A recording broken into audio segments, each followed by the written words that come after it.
I want to bring in Sandro Monetti from Los Angeles. He is a journalist, author, and royal expert. Good to have you with us. So now, let's start with this. Rosemary.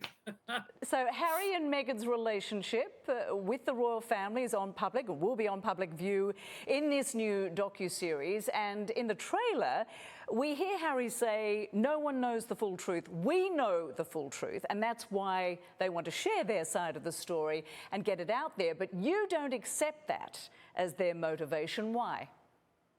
Well, they're ready to launch their truth bombs at Buckingham Palace, but their truth keeps changing. Remember, this is a couple who said they were getting away from Britain for more privacy, to protect their family. Most people who do that don't invite the reality TV cameras in for a 6-part docuseries.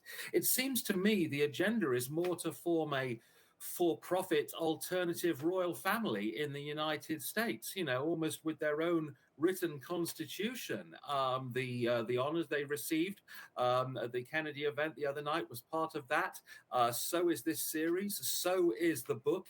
Yeah, Harry says it's a dirty game, but he's playing one himself. How is Buckingham Palace going to respond? I think there's be some nervous people watching it through their fingers over there. I would say most definitely. And of course, we heard in the trailer Harry talking about the feeding frenzy of the press and how he's terrified history will repeat itself, referring to the relentless pursuit of his mother, of course, the late Princess Diana, by the paparazzi. Harry saw what his mother had to deal with, and then, of course, his own wife leaked stories about both women, tabloids saying atrocious things about them. Do you accept that both women were mistreated by the media and indeed the royal family? I don't accept a lot of the argument in the first place because, yes, with the fear, it is quite easy. You know, they could retire from public life as well as stepping back from the royal family. If you look at other royals like sort of Edward and Sophie, they don't court the press. Princess Anne doesn't. They just sort of get on with the job. You know, they've decided to seize the spotlight and you know, really putting yourself in the media frame. And what better way than with a reality show? For us royal watchers, Christmas has come early. This is fascinating. It's less a trailer, more a declaration of war. And I can't wait to see where the battle ends. So you say this is all about making money, a profit. They say it's about getting their side of the story out there because they don't feel that it's been out there. So what needs to happen once this series is over, and what's the likely impact of errors like the picture of photographers gathered fighting for a shot of, as it turns out, Harry Potter, not Harry and Meghan? And, you know, what do you think will be the impact of that?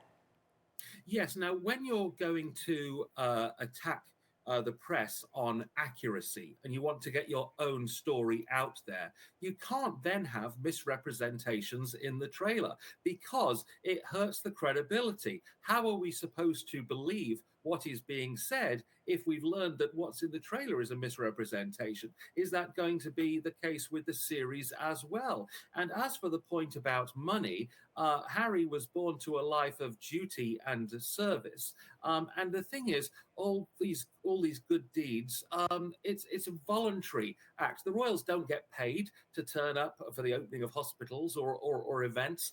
And, you know, but everywhere they go, there seems to be so much money around it. Yes, I'm sure others would like to tell their truth, but they don't sell it for $100 million to Netflix. I think they could have used their deal to shine a light on social justice issues which don't involve them. In fact, but they've turned the cameras back on themselves, and you live by the sword, you die by the sword. It'll be interesting to see how this works out. So do you think this docuseries signals the end of any possible relationship they might have with the royals going forward? And how do you think the royal family will respond to this? Do you think they'll stay quiet, or do you think Charles might say something? Well, remember, this is just the first shot in a war, because after this, we've got Harry's book coming out next month. So, yes, I see no way back whatsoever.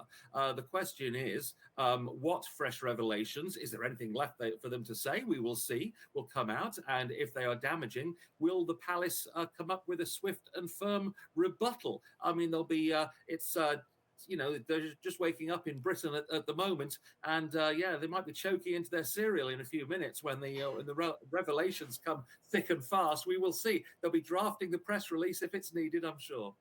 Indeed. There'll be 6 episodes to sit down and watch, so we'll see what comes of that. Sandro Monetti, always a pleasure to chat with you. Many thanks. God save the King.